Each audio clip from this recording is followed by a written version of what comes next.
O'Reilly. You need parts? O'Reilly Auto Parts has parts.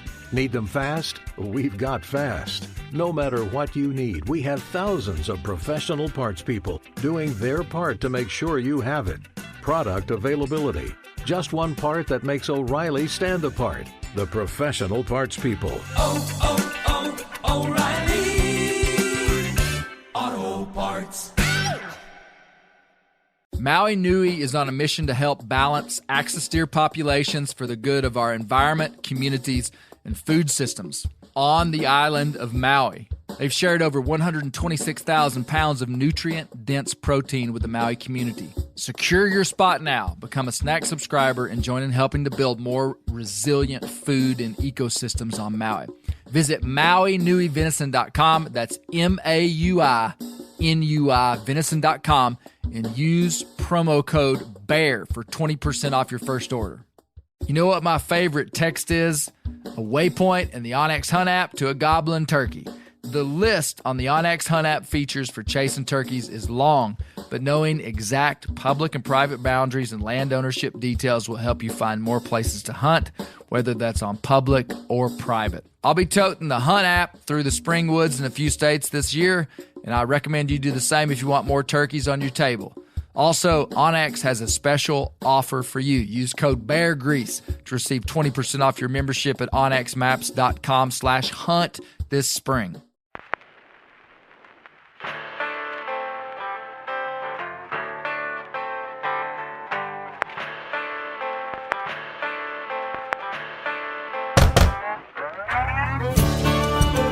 My name is Clay Newcomb, and this is a production of the Bear Grease podcast called the Bear Grease Render, where we render down, dive deeper, and look behind the scenes of the actual Bear Grease podcast.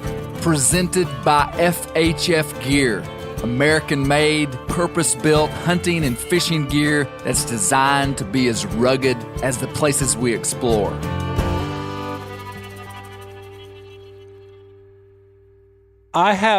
I do have a big mustache. It's a fact. Yes. And I have a pretty big beard. But Dan's beard has like mass. It's coarse, to it. like a it's hedgehog. Like mass, like it's dense. It's coarse. Is it not? Yeah. It's a good Yeah, beard. it's a I've great always said beard. that. That's the main reason I like Dan. I had no reason Gary to like him hates before. beards. Did you No, know Dan looks good in a beard. I'll be honest with you. Thank you, Gary. Josh, I'm not going to tell all your people what I think about your beard, but Gary, the world saw that picture of me and Clay at the Cossatot River, and Clay Newcomb without a beard is a handsome man. Clay Newcomb with a beard is a handsome man. Josh Spielmaker without a beard it hurts the eyes to look at. hey, you were a handsome man. You're talking about You the saw one it. that Clay Did you see posted what I wrote on Instagram? Instagram? The reason I didn't have a beard was probably because you told me it held too much scent, and I would never kill a deer without Oh, a beard. This is really? going Oh, full man, I circle. love it. Here's now, the see, thing. Dad, listen, Gary Newcomb was a banker. He had to look professional when he went into the bank every day to be successful. He's sporting a little goatee and so right now. the way he lived influenced me Scent-free. in a positive way. I mean, I think this is a good thing. And so I've always had a beard. Clay, when I met you, Wait. your hair was like wild, and you had a beard. How did that was that- Gary's Yeah, that's what. upstanding career imprint on you? Why don't you? Do you want to give your Yeah, I philosophy? know what it is. Sure. Go He ahead. just wanted to go opposite of anything that I like. And I mean, and that's Hey, and you know, one other thing, look where you ended up. I mean, you're one probably inch from Folsom, not New Mexico, but prison. All he's lacking is a Excellent. neck tattoo. excellent. He's got one. It's just a little deeper than the collar shows. Welcome to the Bear Grease Render. Man, yeah, this has started off great. Hey, we have a secret guest. We will reveal this guest later, but this guest Has committed the- not to make a peep. the energy of the Bear Grease Render Christmas party, which you are all a part of.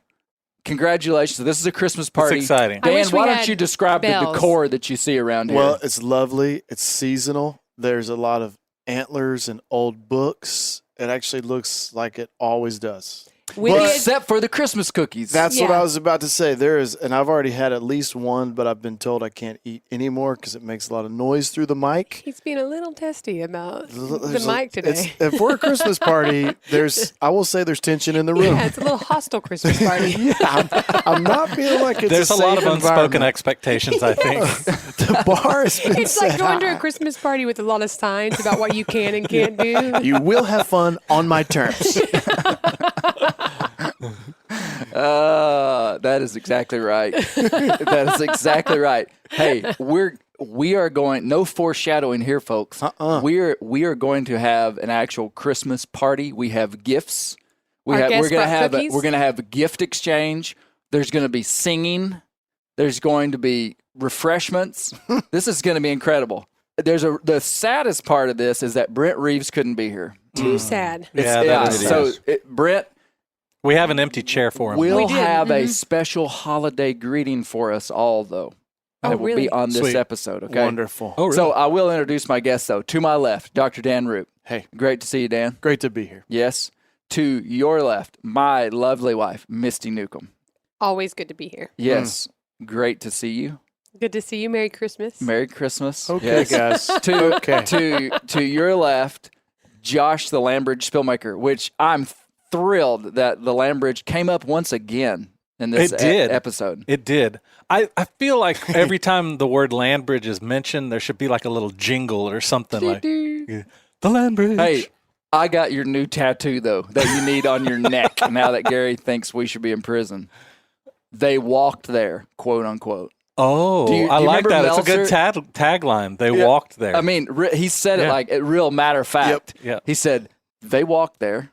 Like, it was like he started it and stopped it in such a way with the enunciation of his voice, like there was no arguing. I noticed there was a small part of you that wanted to kind of bring up a different view. Yeah, and water then you, route. And then you quickly were like, okay, let's move on. Yeah, yeah. didn't I love touch it. it. I mean, I'm pro Lambridge, but I'm also pro, Taylor Keene saying the Cherokees came from the south via water route. This is deep waters, pun intended. But your tattoo should say, they walked here.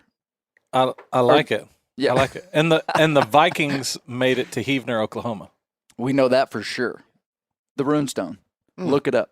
Okay, to Josh's left is our secret special, very dear special guest. But to her left is Gary Newcomb, back from wherever he's been. Back from the grave. Good to be here. Where have you been, Gary? Well, I can't tell you. It's secret. It's all a secret. Secret. I tell you what, I will give you a little hint, though. I've been doing some research, thinking about writing a book Okay. on the Black Panther. Oh, yes. Yes. Hey, I think I can go ahead and foreshadow this. Meat Eater, we are coming out with a hat that is going to be the design of the Bear Grease hat. It's going to have those same colors. It's going to be a patch hat with the same colors, and it's got the silhouette of a Black Panther, and it says Believer. Yes. Oh, I love That it. will be That's a good one. for I love sale it. on themeateater.com I'm just going to say soon. And soon, when we're talking about geologic time, might be like February. Soon might be like when this thing comes out. Are you with me? Well, everything except for when we're talking geologic time. Well, okay. When I say soon, there are many qualifications to that term. Okay. Soon to some people might be like tomorrow. Got it. Soon, but I don't know exactly when soon is. So there's a Believer hat. So, well, it's good to see you. Yeah, Good to thanks. see you, Dad. Good to see you. So, to Gary Newcomb's right is our special guest, my dear mother, Judy Newcomb. In her festive Juju. green cable knit sweater. Welcome. Well, it's good to be here. It's an honor to be here with all these astute, With Clay, but not with witty, us. bold people. Idiots. Not idiots. I didn't Now, say that. Juju, you realize that your name comes up a lot. Oh, I listened to the render. I Yeah. hear it. Well, just in my life, though. Oh, okay. Yeah. Juju. Like, I've quit qualifying who Juju is when I talk to people. I They just know. say, She needs her own I hat. just say, She does. Juju said, and they're like, oh, yeah, that's Clay's mom. So that's- great to have you. Well, good And to the be reason Juju is here is because Juju is the queen of holiday festive energy in life. Yes, 100%. Okay. Do you agree, Dad? I do, absolutely. Like when you go to Juju's house day after Thanksgiving, man, the Santa Clauses come out of wherever they live the rest of the year. It's North true. Pole. And they're Oh, all that's over the funny. house. Angels, Hallways. nativity scenes, Mhm. Every part. immaculate Mhm. Christmas trees. We opened some gifts the other day at Juju's house for our kids, and the wrapping paper on those, there was more intent put into the Inspirational. wrapping, inspirational Truly. like wrapping that I was like, you put more thought into this than I did. Buying know, our house. The first 20 years of your life. Designing our house, and that is a true statement because I didn't know what our house was going to look like until they framed wow. Just to be clear, I did. it. True story. So, Juju, Wow, It's not a that's lie. quite a I know it's tribute. not. And Welcome. she did bring this festive tray of cookies here. Very They're delicious. We could Christmas only trees and Yes. stars. we could only eat one, but they're really good. because her son is Clay, Scrooge. how many did you have? one, Did you have the Christmas tree or the star? the star? That means something. Juju, what is your what do you think about the Bear Grease, like our format? Are you cool with the way we're doing this? Oh, I enjoy it. I love listening to the Bear Grease. Then I love podcasts, and then I love listening to what y'all say about it. The narrative of it, it's interesting, and y'all are so funny. I have to laugh at. Who's your What- favorite Bear Grease character? Oh gosh, Careful. I'm better go gonna with renege Misty. on that. I'm not gonna say. How do you feel like Clay has I been? told them not to ask me hard questions, and they're asking me hard questions. Just one. How do you feel like Clay has been with all the commenters? Do you Oh feel like well, now I've had a little talk with him about that. Yeah. I tell him not to be so hard on a few of them, to listen to them because they are really saying what they think. Yeah, they are. They do say what they They do. do say what they think. do you feel Not like that they're always right, but you know, you have to be a little gracious with them. Mm-hmm. I think you So- could be gracious with a lot of people in your life, Clay. So I'm- do you feel like the format's working though? Do you think there's any kind of marketing problems with like having this documentary style podcast and then the render, people getting confused? Did you have any difficulty with the I transition? don't think so. there? Several of my friends listen And and they they get it? enjoy it. They enjoy the talk among you guys, the kidding and the laughing, and but they also enjoy when y'all are serious and you talk about the concept or the subject you're talking about. So Okay. I think it's good. Who do you think the smartest person on the And render I is? told you not to ask. Misty again. Oh, I'm going to say Mr. Newcomb here. Hey, Oh. there you go. Nice. Wow. I have to live with him. Oh my! No, everybody here is, you know. We're all smartest. they- Guess what? She's a kindergarten teacher. Of course she's going to say I'm that. not a kindergarten Welcome teacher. to my life. You're all great. I'm a, You do You all notice get that a she's ribbon. kind of leading us like You we all were get a a kindergarten participant. class. Yeah, all of a sudden I feel really special. And I know everyone else does too. I feel like nap none time's of right us- around the corner. and I remember all the letters of the alphabet. everybody gets a ribbon. It's all coming back to me. Okay. All right. Here's what we're going to do. We're now going to have it is now time for us to have our Christmas gift exchange. Okay. In white elephant fashion. Yeah. So, Josh, why don't you describe how Okay, this is going so to go down? we have a few gifts here for those of you that brought gifts. Whoever gets to go first gets to pick a gift. Okay. They're going to open it, Yeah. and they're going to be excited about what it is. The next person can either steal that gift or they can pick a new one, and so down the line. However, whoever the last person is, they can steal or they can open, but then it goes back to the first person. They can keep what they've got, or they can steal one of the Right. gifts that are already Okay. in possession. Yes. Question. Okay. Do you need to draw numbers? Who goes first? Juju, how about you? You pick a number between You 1 and decide 20. who goes first. We'll close Me our decide. eyes. Just go for Who it. has Just- how many Okay. gifts Just do we assign have? each person a we have number. 5 gifts. Misty So 5 is number 1. She's going to go first. Okay.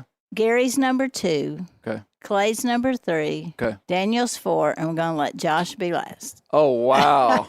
I actually Okay. think in white elephant. All right. Let me say 5. So- should we announce what we've got in here? We've got a gift hidden underneath A bear bear hide. hide. Bear hide, We yeah. have a gift that's long and skinny, wrapped in a bear hide. We have a very large gift, Okay, this about a is- 16 by 20, 30 by 40. I'm not really This good with is numbers. also, this is a gift. I know that's a big range. You good? You just keep Um, going. We have a box about the size of a cordial cherries, chocolate-covered cherries box. Oh, that was a festive Wow. analogy. Yeah, I'll say. And then we have about a Like- shoebox. I'm yeah, just about a thinking about shoebox. things that I've bought in my Is it life. bigger than a bread Okay, box? so you're first, Misty. What will you choose? Chocolate covered cherries. Wow, Josh says this is a good one. This is from the land bridge. Oh, this is from This the land is bridge. I from don't the think land you're bridge. supposed All to right, tell- so this I've is got a small box. very great wrapping job. I have Josh- to Did you attribute wrap that that? to Ava Spielmaker. To Ava, Oh, I was going to Josh's ask. daughter. Yeah. She loves wrapping gifts. And she's very crafty. Yeah. I keep asking her to come and help me do things. Okay, and inside the box is a smaller present wrapped in bubble wrap. Okay. Oh, whoa. Holy moly. Whoa. A I belt told you. buckle. A belt buckle with a Josh's I beadwork made that. on it. What Is that a Black I made that Panther? last night. is that? Look at the back of it. Man, that right Commemorative. And it says Bear Grease 2021. Wow. So it's and a bear. silver belt buckle with beadwork of a bear on it. Yeah. Very classy. I told Very you. classy. Told Wow. you. It will change your life. That is great. I would like to keep Can- this. Well, Well, you you really don't. don't have That's much not your choice. You choice. don't How many steals Okay. can it have? It can only be stolen once. Okay. Aw. Gary, you're up next. What are you going to choose? Let me look at that. Don't look too close, Gary. You Yeah, are that's so I have so to much say more that I stayed up talented. till 4 o'clock in the morning making Okay. You're this. so you much really? more I did. talented than you look. You know what? I don't mean that in a bad way. I'm going to take this guy right here. Okay, Gary's taking Okay. I It- feel Gary- like I need a vaccination to even touch it. yeah. Gary has chosen should we take a picture of it Yes. so that you can post it on Instagram Okay, to see yeah. what it was? Hold that up, Dad. I can't tell if it's an old rifle or if it's like the front quarter of a white-tailed deer. Do I get to keep the bear hide? Come if on, you man. want it, yes. No, I'm not sure I want it, but I might. Man, I'm excited about seeing it. Like everybody's sitting here with their mouths open, just I'm going going to guess it's a muzzleloader. Hopefully, It it's not sounded my like muzzle loader. Wood when you hit on it. Holy! What? That is my muzzle loader. What? Oh, man. Thank you. That's my muzzle loader. Are you sure? How do you know that's yours? The bolt is gone. It most definitely That is looks Josh's familiar. muzzleloader. Okay. That is Josh's muzzleloader. Well, thank you, And I've Josh. chosen to give it away in this gift exchange. Would I you guess give- I have the opportunity to You are steal going it. last. What about No, some of the okay, parts? okay. This is a decoy. This is a decoy gift. The funny part of this is that is Josh's muzzleloader that he lent me that I haven't Yeah, given it I'm back yet. keeping it. Okay. Has it got a bullet in it? No, I I might took need to- I took the breech out of it, so Okay. just for safety, so we didn't shoot anybody. Okay. Hold You're on, gonna- we got to work through this because this is Hang on, This is Juju. You listen to Juju. we've actually got to work through this because I don't We have got- the right to give away Josh's muzzleloader. That's what was funny. Okay, that was funny.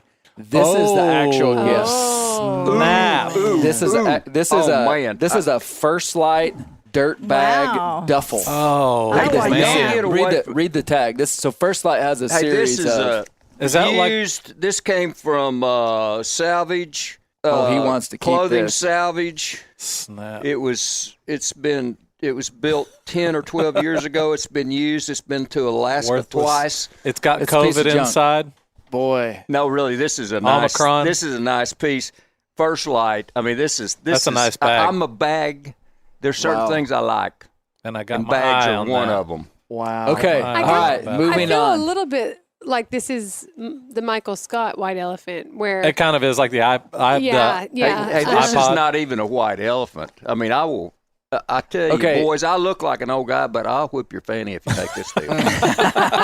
Believer. Right here. Wow. There's two of us now. Judy Okay, and I. Josh. Who's No, up you're next? next. You're I'm next. You're You're next. next. Oh, You're I'm Hey, totally don't forget taking there this. is one underneath Underneath the the bear. bear hide. Oh yeah, there is one. I'm just I'm taking reminding this y'all. one. I'm taking this one. Who? All right. Okay. So I've got a. This clearly Shoebox was is like wrapped the by size of Judy a Newcomb. Definitely was wrapped by shoebox. Judy. This is intricate. If archaeologists dug this out of the ground one day, they would go, "Why did they spend that much time wrapping it? Why would they do that? When all the trees are gone. What couldn't they have used their resources in other ways?" They would have said that. Okay. All right. It's in so a Target box. It's in I don't a Target think box. it's from Target. Could be. Oh, What you got very there? nice. Look at this. Oh, nice. Big buck hitch cover for Oh, the back that's of your nice. truck. I That's will tell you nice. this. Classy. And some Christmas socks. Oh, nice. Wow, Judy, this is a good pulling out gift. the big guns. Wow. And a little like sign that says "Genius at Work." You need 2 of those. Very good. Thank you, Dan. This is terrible on It 2 is. fronts. Leave my bag alone. Because number 1, my gift is way below the level of all these gifts. Wait, is your My gift is unwrapped under the bear hide. okay? Number 2, why this is terrible is You're going to steal my I'm present, going to aren't you? steal You Misty's stinker. belt buckle. I know. stinker. Ooh. Dan will wear that sucker. I will wear it right now. Well, the only. Okay. He'll take his. So does he? Wow, this is getting It stays with intimate. Dan. Dan It's is dead now. Changing his So I belt have buckle. the option of the gift I brought or Dan's. Who can underneath. change their belt buckle that quick? I know. It Oh, was man. It was like he keeps a spare in his pocket. It was He's like he was just waiting to do that. It looks good though. Did y'all Dadgummit, collude this in is advance? nice. No. I love this. It is awesome. Thank you, Misty. You're welcome. I mean, I'm going to Okay, be fairly Josh, resentful. who- It's my. wait, It's Misty. He took it from me, so Misty. now I Okay. go. No, please do not choose mine. I'm It's definitely terrible. choosing Dan's. No, it's awful. I This just is- want to that's cement the Misty. bad It's- feelings of you stealing. Otherwise, you're taking your own. Well- okay, under the bearskin. Dan's is under the. Those kids There's will 2 love cases that. of Mountain Dew. But not like Mountain Not Dew. even mystery flavor. Let me Mountain just Dew. tell you, these Major are. melon and These are. voodoo. I mean, I kind of Our downplayed kids- this, but our kids will love it. let me just introduce this gift a little bit. These are experimental Mountain Dew flavors that we acquired, and it is my joy to turn them over to you. Wow. You can either drink them or use them to kill plants. Pause. Experimental Mountain Dew flavors. Does that mean y'all have tasted these and have so these are used? This If is like a half open box. I think if you save this These like a both- Star Wars figurine, these They'll will be be worth worth a some money. lot Let of me tell money you, someday. Both of these 12 packs have been unspoiled. Okay. Okay. So I've got 24 mystery flavor Mountain Dew. That's right. That's Okay, right. so who Sweet. doesn't have a gift? Josh Josh. Spillmaker. Like Down I said, to- bigger's better. So I can steal You can steal. I know, Gary guy. is I hadn't or I hadn't got Let's many years eyeball left. and Look at Gary how nicely Newcomb. wrapped that thing is. or Misty Newcomb's gift here. It's a winner. It's ladies and gentlemen, I will tell you, it's the size of a large picture frame. Has kind of a picture framey feel about it. Mm-hmm. Very nicely wrapped. Hmm, very nicely wrapped. It's gonna be a Black Panther. I think or I'm going to keep this one because I need. You won't regret. I'm pretty certain it's artwork, and I need some artwork for my shop. Yes, you do. This. The look Clay Newcomb's giving me right now is that like, do you know what this is? Do you know what it is? No. He did. You're Clay, the worst I cannot liar. say. I can't say it. I He's can't say the- it. I'm going to can't let say. Gary Newcomb keep his bag. Although I'm going to say I'm going to take whatever's in this and my muzzleloader. Yeah, that's part of the reason I gave it away because I was looking for a reason to give it back to you. Josh has just opened it. This is what I always dreamed of. I mean, Oh no, I can't believe it. A picture of Clay. this A giant picture of Clay. giant portrait of a big Cheshire cat grinning Oh my goodness. Clay Newcomb. That is a museum quality frame from someone you know very dear to Yes. you. I mean, Hold on. and I'm serious. That is probably a $300 frame job on that. It's an excellent frame, and what I like about it, Josh, is that it was given to us. It's a wonderful picture by a very skilled photographer. My head is like Fantastically- 14 inches big. Yeah, Yes. at least. At least. It's bigger than Josh's torso. Like when I just took a picture It's a of it. giant picture It's of my giant. face. And so it was a high quality. It was given to us. I'll sign it for you right now. It just always felt a little big in our house, almost idolatrous, like to put this up in I your can Hey, see and the why. one thing that Okay, for the Pause. record, we did not ask for this, nor did If we. the artist of this portrait institute. sees it hanging in my shop, I'm nervous a little bit about that. I'm nervous a little bit about that. So the second thing. Hey, the one thing that we have learned is that wherever you put it in a Exactly. room, You're, those eyes, buddy, they follow you. when Clay was traveling, like that statue of Jesus exactly. that follows we would say, you. we would say It's like Clay's that. watching. Like whenever the kids would get in trouble when they were little, and Clay would be on the road, I would just point to the wall. Can and you just be turn like, it away from me? I like face it the I like other that way? you're wearing the Arkansas Bear and Buck. Yeah, well, Arkansas Black Bear I'll Association. have you know hat. that the reason that little grin is there so big is I had just killed a beautiful white-tailed buck that had a 4-inch drop tine on Christmas Eve. Really? Yeah, So Water it is Witch. a- The buck it I is a called Water Witch. Christmas- It is a Christmas photo. That photo was Gary, you taken sure you don't on want Christmas this? Eve. Well, I mean, I tell you what that's good for. Like those little darts, those little suction Well, cup I darts have, to two, I shoot have at. two thoughts. A lot of dictators make everybody put Yeah. their picture on the wall and they're wherever. That or the fact that Misty, you really need to keep that. That's the kind of thing, if you don't want to put it out like you're egotistical, you put it in the attic and think what the little grandbabies, Right. I mean, they'd go, wow. See, that's been in our attic for about a decade. It needs to be in the attic Actually, not about a decade. 3 or 4 decades. That and photo it'll was have taken in tremendous 2011. value. It should So have it's 10 stayed years in old. the attic. It's 10 years old. I killed Water Witch in 2011. Hey, Well, that's a highlight of my life. I have to say. fantastic. I just want to give everybody an applause. Thank you for Great job on the gifts. Really put your heart into it. And Josh, sorry about keeping your motor so long. I've also got all your gear with it, okay? Great. Do I have Yeah. to wait another year to get that?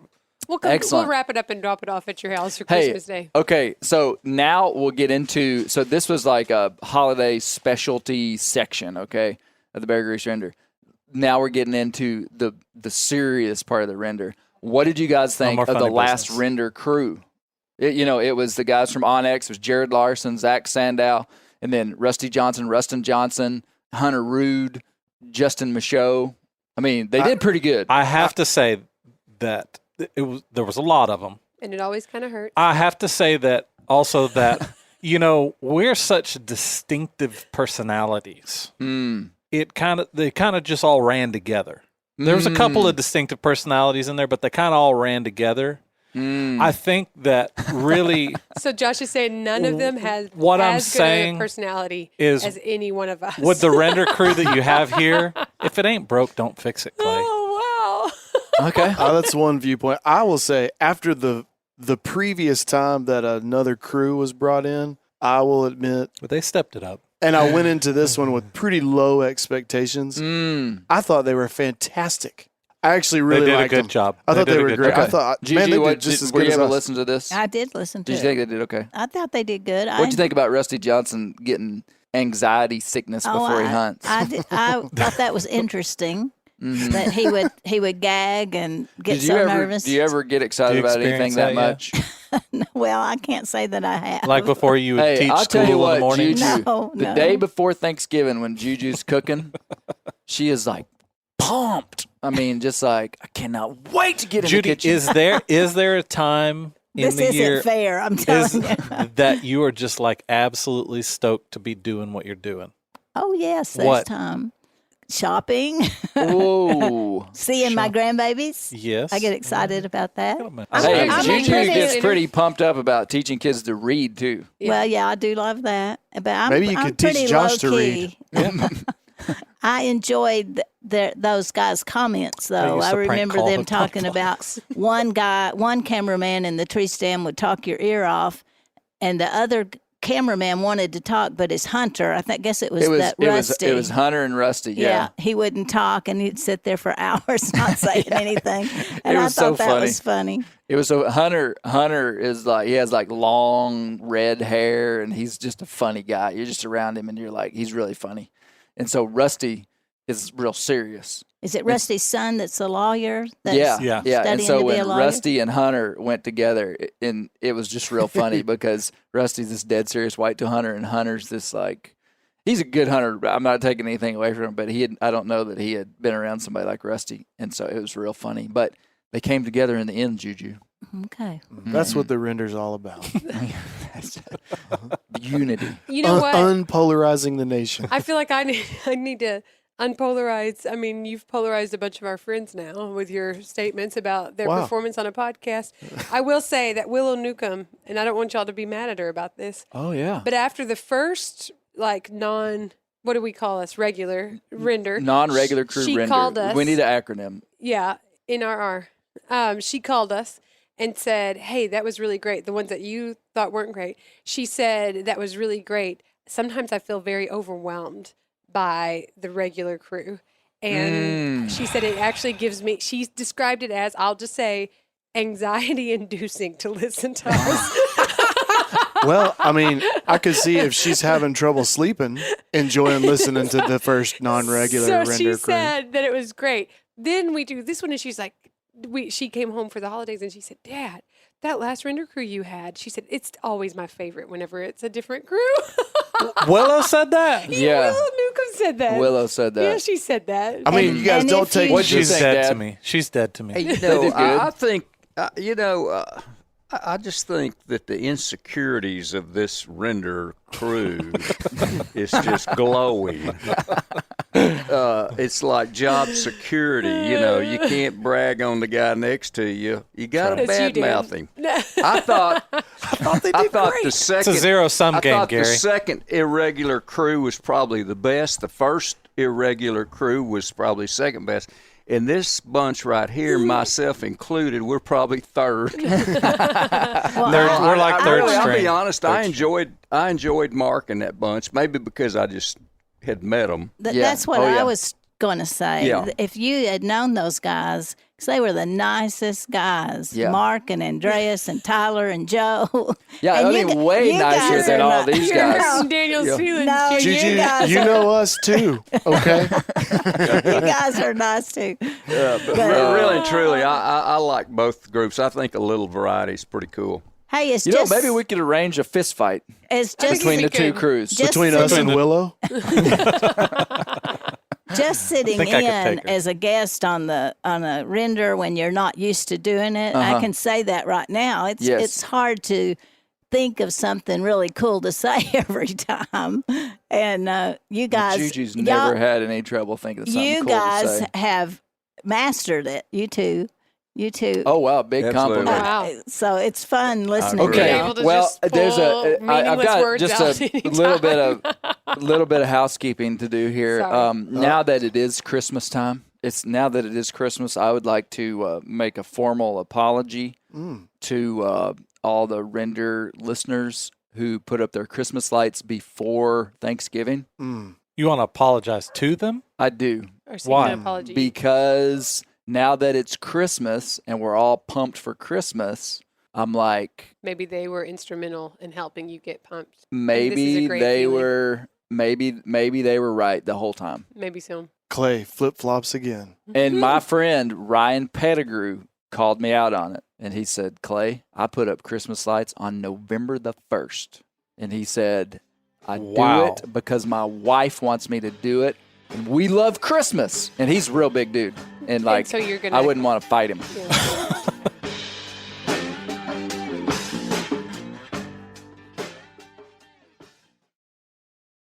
O'Reilly Auto Parts are in the business of keeping your car on the road. O'Reilly Auto Parts offer friendly, helpful service and the parts knowledge you need for all your maintenance and repairs. I don't know if you stopped in at an O'Reilly lately, but I use one because we have one right not too far from my house. People there are super helpful. I don't care if I'm getting boat batteries, car parts, whatever. Love those guys. They got thousands of parts and accessories in stock, either in-store or online, so you don't have to worry if you're in a jam. The team at O'Reilly Auto Parts can test your battery for free, in or out of your car. If it needs to be replaced, they'll help you find just the right battery for your vehicle. If you need your windshield wipers replaced, a brake light fixed, quick service, they'll help you find the right part or point you to the nearest local repair shop for help. Whether you are a car aficionado or an auto novice, you will find the employees at O'Reilly Auto Parts to be knowledgeable, helpful, and best of all, friendly. The professional parts people at O'Reilly Auto Parts are your one-stop shop for all things do-it-yourself auto.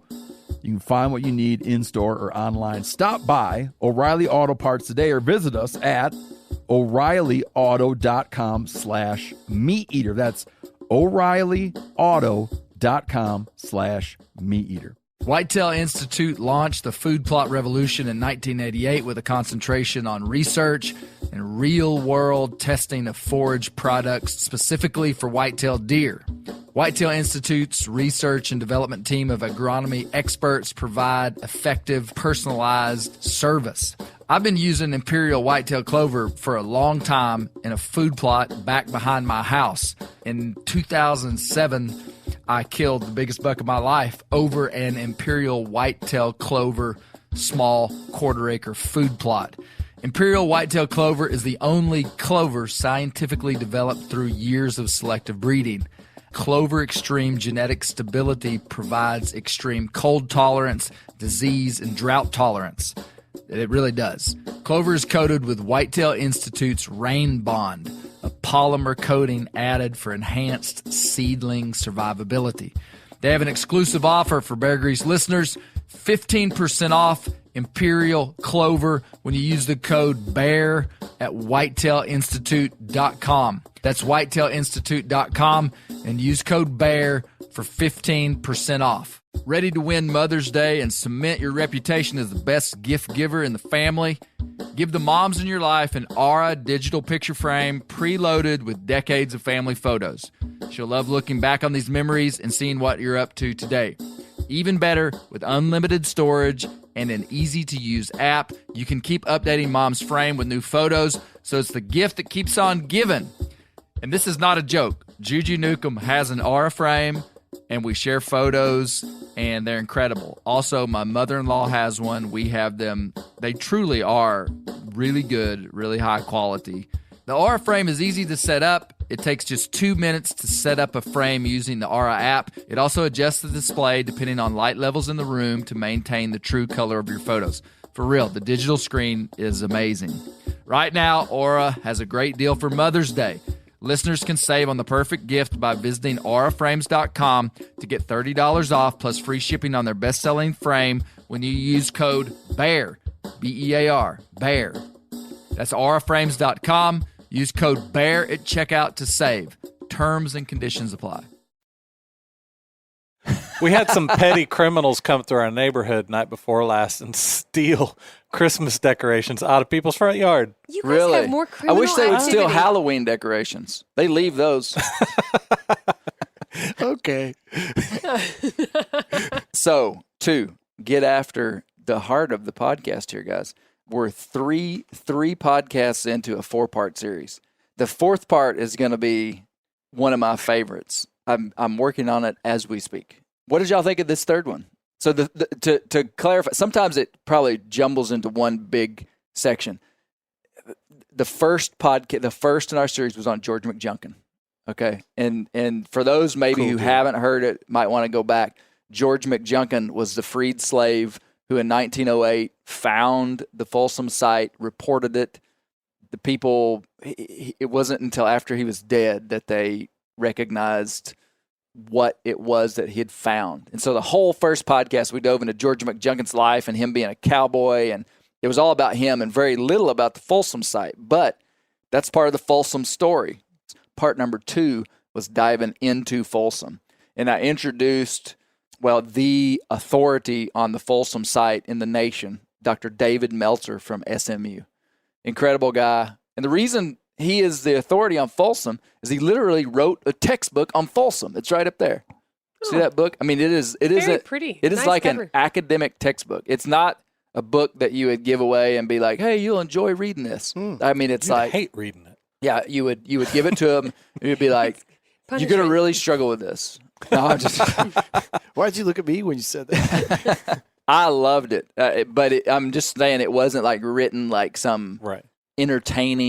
purposefully entertaining nonfiction book. And so we talked about the archaeology, and I needed to sort out just a general understanding of archaeology. So we talked about the processes of verification of a site, and we learned about the drama of the Folsom site, in that there were other sites that were probably as legit as Folsom that had human points with old Ice Age mammals, but they didn't count. because of the way they Or were mishandled. excavated and understood and found in different ways. So that was really interesting.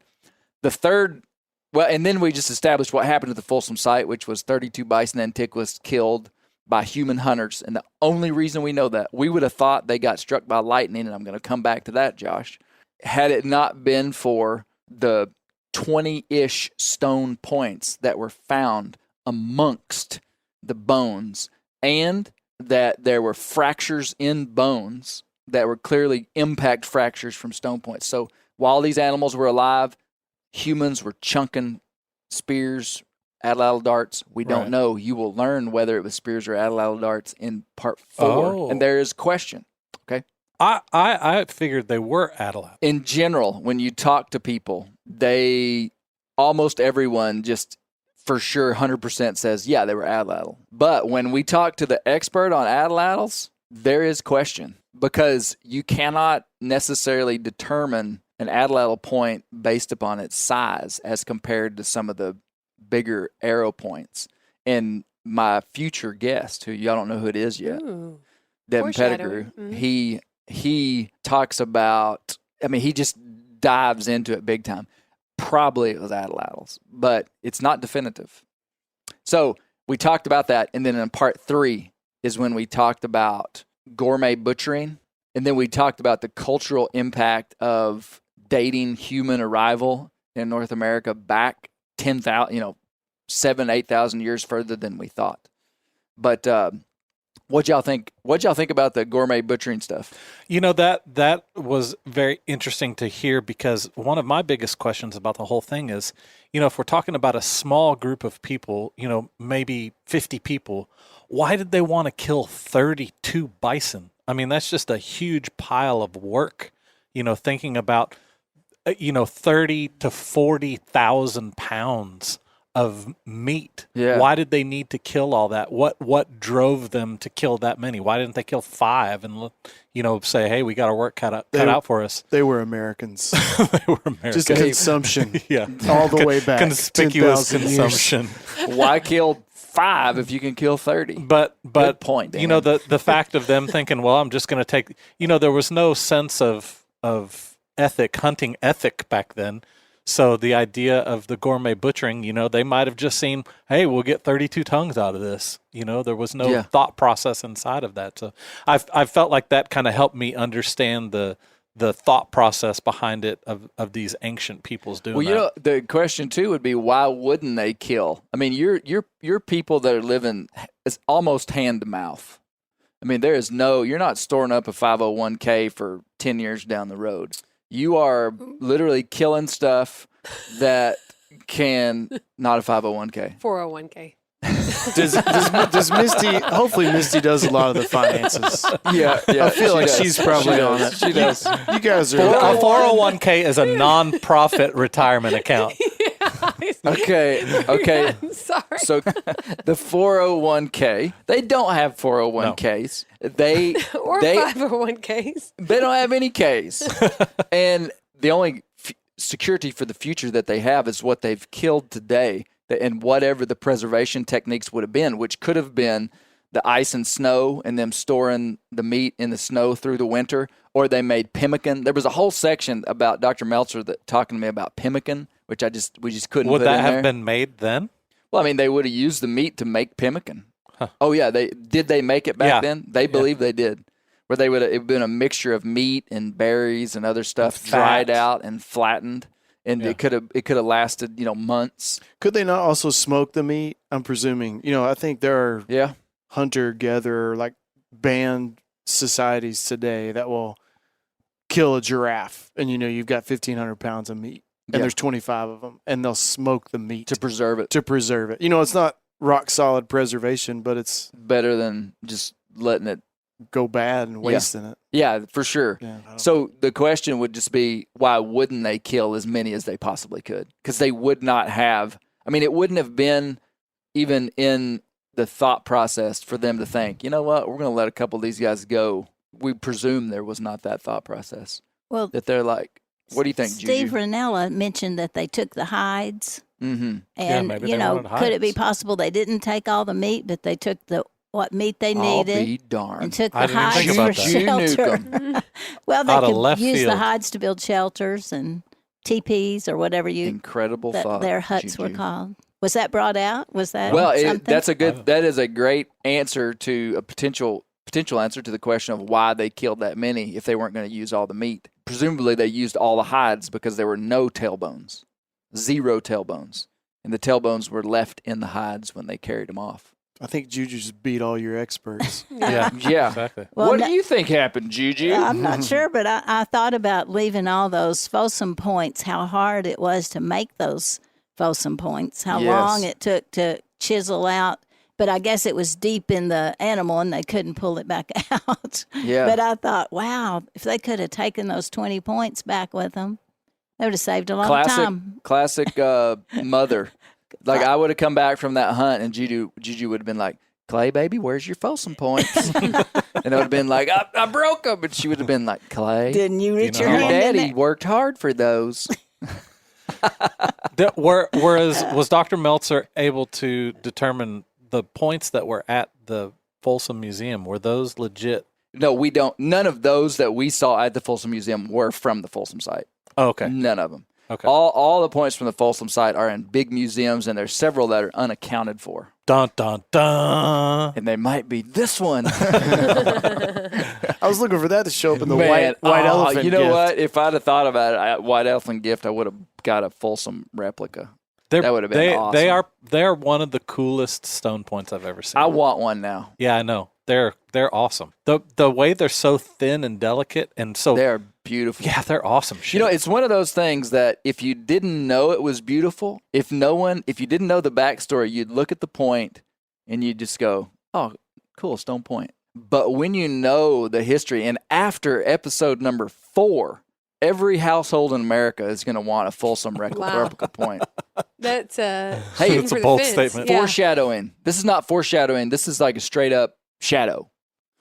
We make a Folsom point on episode 4. Oh, that's awesome. I mean, like clickety clack, make it. I wonder if like the Folsom peoples ran into the Clovis peoples and they were like judging their points like, we oh, talk about that too. do you really? I'm being dead serious. Because they were like, oh, those Clovis points, they're okay, but have you seen these Folsom points? Technology differences. Hey, I want to bring up I had a couple of comments. I had a buddy of mine, Scott Brown, a good friend of mine. He wrote me and he sent me a link to an article of something that happened pretty recently where 19 cows were killed by lightning. It was a big pile of cows. And all of their tailbones were evaporated. And right? Yes. The lightning shaped these stones into stone points. Well, he wasn't trying to say that that's what happened, but he was just bringing up a good point. He said, have you ever thought about a lightning strike because it is unusual how the bones were piled up. And there's lots of reasons why that didn't happen. Number one, the stone points, but they could have been struck by lightning and then Folsom hunters came by and found them and butchered them. But that would not explain. Dr. Meltzer, if he's listening to this right now, which I'm hoping he's not, he would want to fight me for saying that because they did find impact fractures in a few bones, not many. I mean, it's not like every single bison they were able to see where it was pierced. And I mean, by a stone point. that would be you would expect not to find a bunch. That's right. I'm just trying to get my mind around, and maybe you talk about this more in the next episode. We may. A spear with a stone head. I mean, I take my bow with a 70-pound draw weight, and I shoot. And if I have a bad shot on a whitetail, it hits the shoulder. And I mean, it might crack a bone in there for sure, but just my hand with a wooden shaft on a spear and a stone, I don't know if I could throw it hard enough to crack a rib. Yeah. How does that They go could have down? gotten close enough literally to jab. Yeah. Well, so there's a lot of things going, and what the fundamental thing is physics, momentum, the calculation of momentum, which is a calculation of the velocity and the mass of this thing. And when you start doubling, tripling, quadrupling the mass compared to the modern arrows, which we're shooting, which are in the 450 to 600 grain range, you start multiplying that times 10 in the momentum, which momentum is people that are familiar with Ed Ashby's ideas or not his ideas, just kind of he made this famous in the archery community. When you're talking about how much an arrow, a projectile point, will penetrate into something, the correct calculation to use is momentum, because momentum measures a vector, which a vector has a direction. You hear a lot of people talk about kinetic energy. Dad, that's what people in the 90s used to talk about. We used to do the kinetic energy. We used to Vector is mass times velocity, right? Squared or something. Well, the kinetic energy, but basically kinetic energy is not the right one. Momentum is. And to answer your question, really, we go into great detail. Devin Pettigrew is probably the nation's expert on atlatls, and he has actually done experiments on bison carcasses with atlatls. And I mean, they just like punch right through them. No, they probably would have found more impact fractures too, but weren't they taking rib racks out of there? Because if you're going to shoot something and shoot it broadside, that's a good point. They probably hauled off. I'm surprised Juju didn't think of that. Yeah, because if the main target on a bison is going to be his ribs, and then you were taking rib racks, you're taking away the evidence of probably where it went through. They were covering their tracks. They knew we were going to be sniffing them out. 10,000 years later. I'd like to read another because my mother's here, and she has asked me to be nice to people that write in. I would like to talk about this guy. No, it was actually really good. Love the last episodes on Folsom and George McJunkin. Here's his question. How did they know it all happened in one day? Could this not have been a great place to herd and reliably make successful and repeatable kills? Oh. Given that it was said they could go there their whole lives without coming into contact with someone outside of their relations, and that they were probably in groups of around 15, doesn't it make sense that killing 32 is a little excessive, he says. Yeah, I'm with him. I would think any hunter would want to care for their tools, and killing so many at one time would seem, this goes right back to what Juju said. As a hunter, I would think I would want to take care of my tools, and killing so many at one time would seem to be not only a waste of resource, but potentially costing their time and hard work on making these tools. So basically he says, could that many bison, could it have been spread over multiple years in a unique kill site? This is a honey hole. Yeah, this is a honey hole. Primitive honey hole. This is the killing tree. That makes a ton of sense. What do you think, Dad? I think that guy, I'll let him take my place on the render. Wow. Yeah. Nick Brown. Yeah, I like that. Now, didn't he must be from Canada. He said cheers. Uh-oh. Didn't they say, though, that they could tell by like the bones when they were laid down in sediment, the sections that were white or how long they stayed white? It'd be interesting to hear Dr. Meltzer tell us why that is wrong, because he probably would. But presumably, I don't think they could whittle it down to if it was even just a couple of years, like maybe it was a 5-year period. I don't know that they would be able to go to that much detail. That's a great. I mean, because if you've got if they find this little box canyon, and the first time it happens, they get a few of these bison. They're no dummies. They're just going to keep going for days and leave this thing behind, and it worked perfect. I mean, you get a good spot when you're hunting. Yeah, you never forget that spot. Never, and you're going to go back. Yep. Yeah. Well, I'm not saying I give Nick credit for coming up with a good idea. I really believe if Meltzer were here, he would be able to say, well, because man, I'm telling you, the amount of research that they did on this site and the technology that they used to understand the stratification over those animals and what was going on with erosion is just mind blowing. And that's part of the book that I couldn't even follow. It was just so technical. What do you think? Did they have any estimation of the number of people involved? Well, we have no idea. Well, we talked about it. Could it be, 32 could be a very small number if I've got, 1 million people in my group, even though I know there wouldn't be that many. Right. They said, but, if there was, you got a little community of 300 people or something, okay.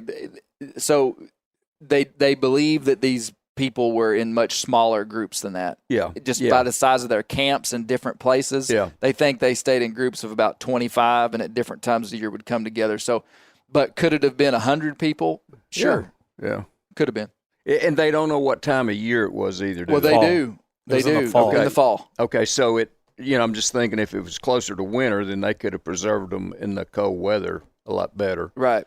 But they think it was the fall, and they know it was the fall based upon the teeth of the baby calves. okay, yeah.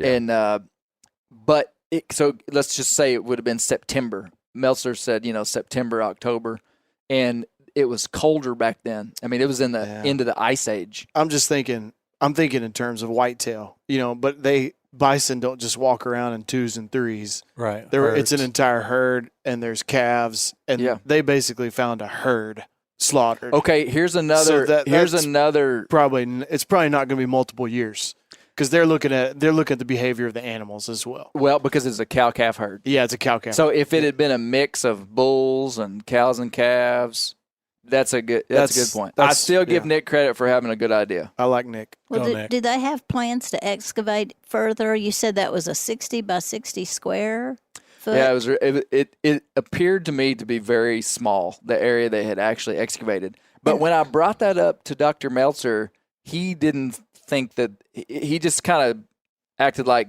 that. It was kind of silly for me to think that because probably it's a big site that they excavated. I mean, archaeologists, they might look at a place like half as big as this room, and they might spend 2 years inside of it. So the fact that it was, maybe 60 by 60, which would be like a 10-yard bow shot by a 10-yard bow shot, he thought that they found everything. He really did. Well, they said they didn't find any evidence of their living quarters or camping or anything that they. There's got to be something nearby. I've got it. Yeah. Part 5, Juju goes back to Folsom. Juju goes in. I'm seeing like Indiana Jones music. Find of the century. Give her a whip. Give her a That hat. is hilarious. Can she wear your hat? Vest, definitely a vest. We go camping in the woods. I mean, these guys are hunter-gatherers. They're on the move. They're 20-some-odd of them, and they're carrying everything on their backs. 2 years after camping in a spot on a piece of land, you'd never know I camped there. Right. And I've got a tent and a stove and all kind. I drive my truck in there. They're packing even lighter than that. Yeah. They're not. It's not like they're. The campsites that they find, they're typically looking at fire, charcoal residue, and then just bones and whatnot of what they ate because they were eating meat, and then stone points. I mean, like that's about it. And then if it's in some situation where it can be preserved, whether it's a really arid place that doesn't have a lot of moisture that gets covered up quickly, or if it's in a cave or but yeah, I mean, just the idea that we could go back and find where they camped is to me kind of wild to think that you could. I can't remember who said it, but I was pretty taken back by the gentleman's comment that even though you might not have art like cave paintings from this period, that their art most likely would have been in songs and stories and so like immaterial art. So when culture shows up, which is immediately when you have us as humans arrive, everything you talked about with like being uniquely human, it really added a whole nother layer on top of the Folsom site for me. Is clearly these people, however it went down, they're working together and they're working in mass, and you don't have people working together without culture and relationships and stories, and that kind of blew my mind. It's like, wow, that goes all the way back. And there were other parts of the world where we do have evidence during that time of art and music and stuff. Just for whatever reason, the Folsom hunters and the way they lived, we don't have evidence of it, which I was introduced to a new term by my future guest, Devin Pettigrew, called preservation bias. Preservation bias, though, is this idea that we are only looking at and studying stuff that there is physical material evidence left by. And so we find stuff like stone points and think, oh man, this whole culture was based around stone points. But that's just the thing that lasted. So what's all the other stuff that didn't last, I loved it so much when Steve he brought up the idea of what kind of a day was this. And think about this, 10,000 years later, we are devoting all this time of us talking about one single day in the life. Theoretically. We're devoting so much now to this one single day. You would have had to have thought that this was a pretty unique day for them. But then, like Steve said, if you were just to freeze an American household, what are the chances that you're going to freeze it when something radically unusual is happening? And so, his point was this was probably just a day in the park for these guys to go out and or maybe kill a day of the season. We talked about that potentially being a honey hole. Maybe that was, September, October. They're there killing. What bison. do you think, Dad? I mean, do you think this was unusual or this was just normal? This is just what Folsom hunters did. Well, I don't know. I mean, no one knows. I would think it would be fairly normal occasionally, if that makes any sense. I mean, it's like you hunting, Dan. I mean, some days you have, or some maybe every 4 or 5 years you might have 10 or 15 deer come by, or and most years you're lucky to have 1 or 2. But I think to survive they had to have days like that occasionally. Yeah, that would be my thinking. But that would be an unusual day. Think about the preservation bias of that, though. The chances of us finding something really unusual would be wildly statistically improbable. Would it not? Mm-hmm. The fact that we found anything is statistically improbable. Yeah. But then if you find something, there had to be a whole lot of that happening in order for you to find it. So, yeah, I think it's got to be somewhat kind of like Gary's saying. Juju, if your life was frozen in time on a Tuesday afternoon, what would you be doing? Praying you out of prison. Gosh, shopping. Any number of things. Planning for Thanksgiving dinner could be next planning year. for Christmas next year. Taking notes. Deciding not to make that one casserole. Juju Newcomb is a legend where she comes from in the school systems. True. Tell them, Misty. I think the best way to demonstrate this is your trip to the bar. Oh, wow. Okay. Yeah. Merry Christmas. I did know someone there. I did. Mm-hmm. I don't know if that's too off the... Well, I mean, you've opened up a whole can of worms about when the one time I went into this bar. The one time. So if we were just to randomly find you, if you would have 10,000 years later, and Clay's remains are at the line bar. I bet that happened once in his whole life. This would be that's weird. Clay, this is such a good story. You got What to are the tell odds it. of that? Hey, Clay, I have a thought there. I just looked up Maslow's model before we started this. Yeah. And they've changed it. This is crazy. But when I was in college in the 70s, early 70s, late 60s, Maslow's model. Hierarchy of needs. Yeah, I mean, and the very first one was security. I mean, you don't worry about a four-wheeler. You're not worrying about shopping for Christmas. You're worried about where's my next meal coming from. Mm-hmm. And so their whole life, I would say, they didn't move up to that next section of insurance or security or whatever it might be. I mean, they're 501ks. They're not for a 9012 R system or whatever you're gonna make up next. Mm-hmm. But totally different in the way we are. You just think it's so unusual that we have so much time to go monkey around. Yeah. I mean, we work 40-hour week. I mean, what do you do with the rest of that time? I mean, we're out monkeying stuff up. Or what we think our needs are. We live a bizarre human experience compared to the vast majority of humans that have lived on planet Earth. I mean, you remember those statistics about 117 billion Homo sapiens that have ever lived, 7.8 billion on the planet today, 99% of humans that have ever lived, there's no demographic data on them because their lives are lost before history was recorded. I remember it, sir. Hey, I remember my dad. I mean, when I was a kid, I mean, it was like we didn't have time for all this recreation. I mean, I mean, it wasn't like, we were going out and eat 2 or 3 times a week. We weren't. I mean, it was just different. I remember you. So when I was a kid, I remember us going to a piece of property or something, and you were oftentimes looking for a piece of land or something, and we'd talk about the view. Boy, this is a pretty view on this property, and that view gave it value. And I remember you told me, you said, man, back when we were kids, people didn't think like that. People bought a piece of property because they could make a living or homestead on it, or Like they weren't thinking about these aesthetic things that we now attribute value to. So when you think about those people, what they did, they got up in the morning and they had their coffee, and they weren't talking about some fishing trip like Josh would be doing. They're going trying to catch a fish on a fly. It's like, hey, we got to feed the family. They would have been today. using seines. We got to feed the family. Yeah. No, that's a very that point is what most impacts me about understanding who these people were.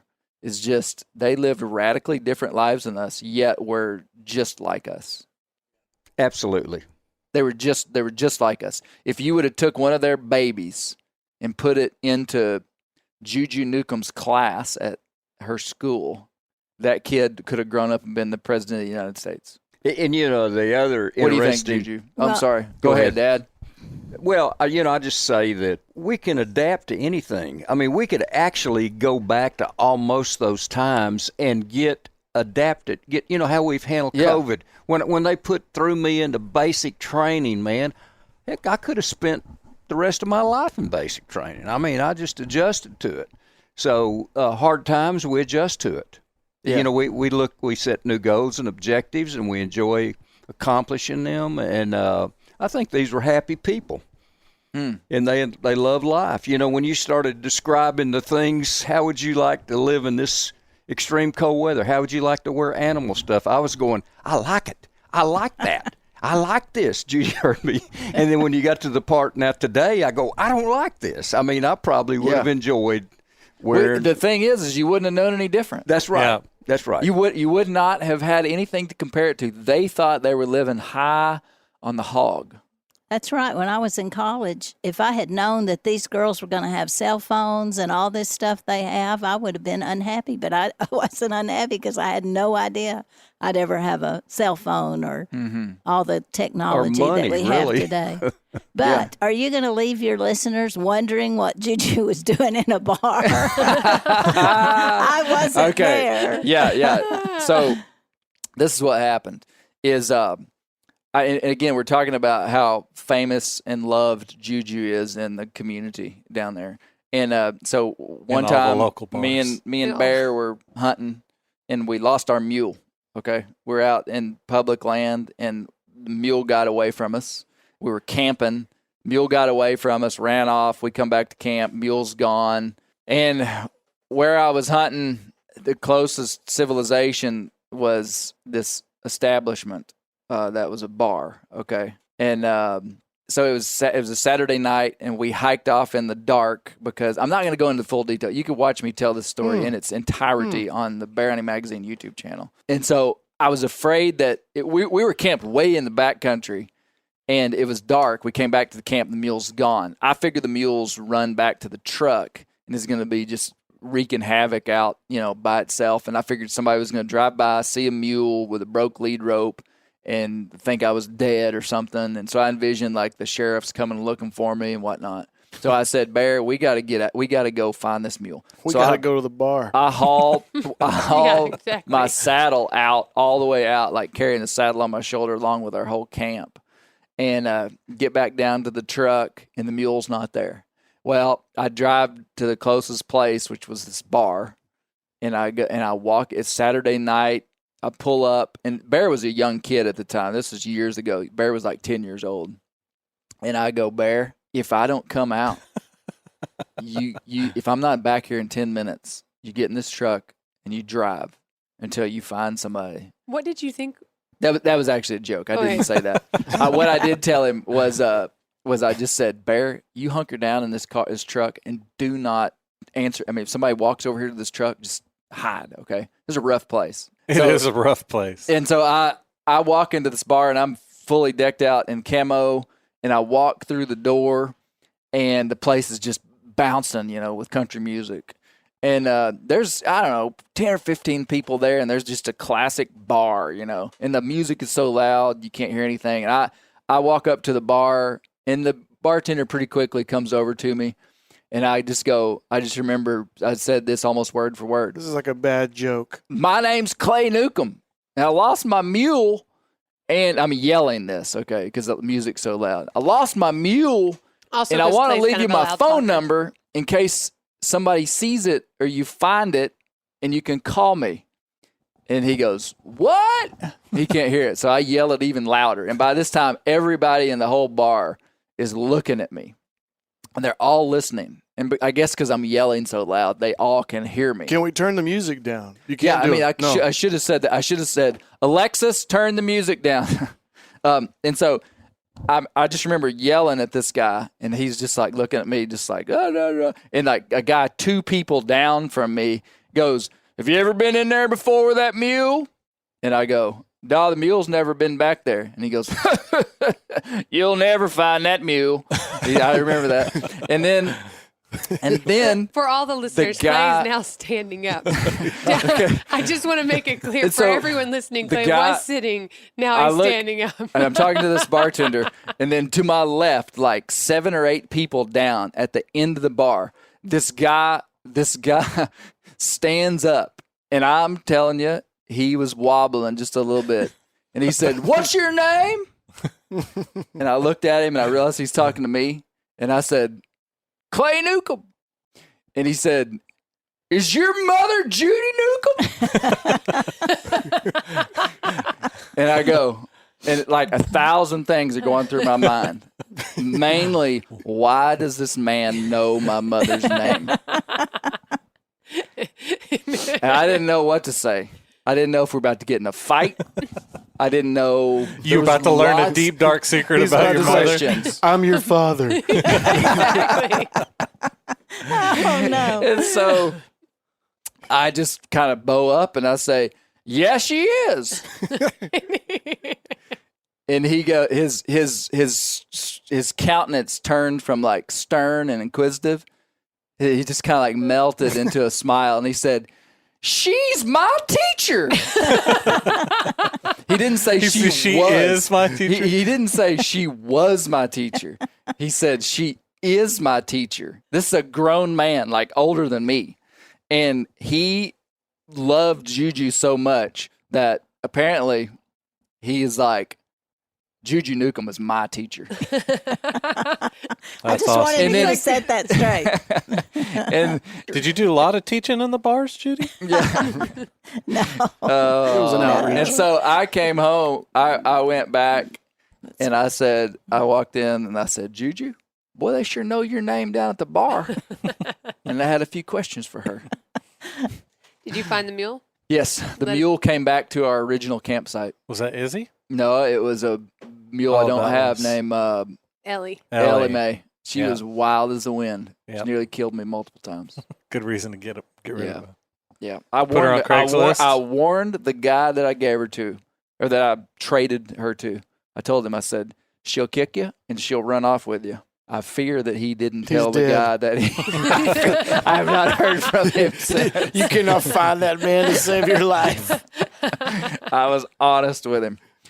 All right. Hey, Merry Christmas, everybody. Merry Christmas, everyone. Merry Christmas. Thank you, Juju, for coming. I enjoyed it. I enjoyed His it. cookies And for were the cookies. delicious. Oh, thank you. Mm-hmm. All right, before we send you off on the render today, we got a little song for you. Woo! Josh Spillmaker. We wish you a Merry Christmas. We wish you a Merry Christmas. We wish you a Merry Christmas and a Happy New Year. We wish you a Merry Christmas. We wish you a Merry Christmas. We wish you a Merry Christmas and a Happy New Year. Good tidings we bring to you and your kin. Good tidings for Christmas and a Happy New Year. We wish you a Merry Christmas. We wish you a Merry Christmas. We wish you a Merry Christmas and a Happy New Year. Merry Christmas. Our good buddy Brent Reeves couldn't make it to the Render Christmas party. Very sad, but here's a message from Brent.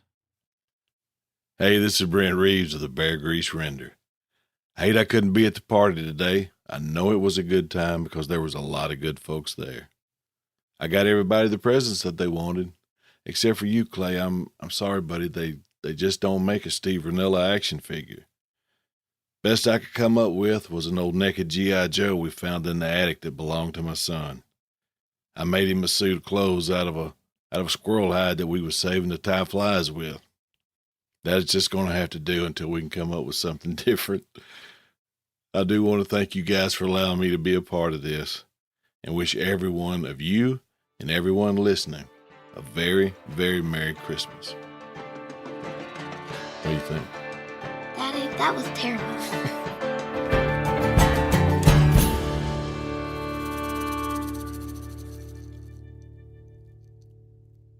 This show is sponsored in part by BetterHelp. Around New Year's, we get obsessed with how to change ourselves instead of just expanding on what we've already done right.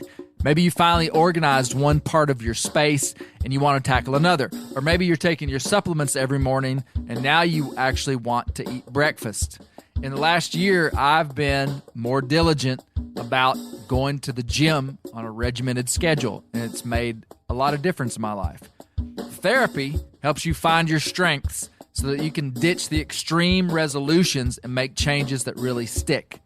Therapy is helpful for learning positive coping skills and how to set boundaries. It empowers you to be the best version of yourself. It isn't just for those who've experienced major trauma. If you're thinking about starting therapy, give BetterHelp a try. It's entirely online, designed to be convenient, flexible, and suited to your schedule. Just fill out a brief questionnaire to get matched with a licensed therapist and switch therapists at any time for no additional charge. Celebrate the progress you've already made. Visit BetterHelp.com/Grease today to get 10% off your first month. That's BetterHelp.com/Grease. I'm sure a lot of you guys remember the old ceremonial hunting tradition of eating the heart out of the first animal you kill. Meat from those organs are among the most nutrient-rich foods on the planet. You can get those same benefits your ancestors craved via convenient daily capsules from Heart and Soil. Find out more at heartandsoil.co. And remember, use code MeatEater for 10% off your purchase.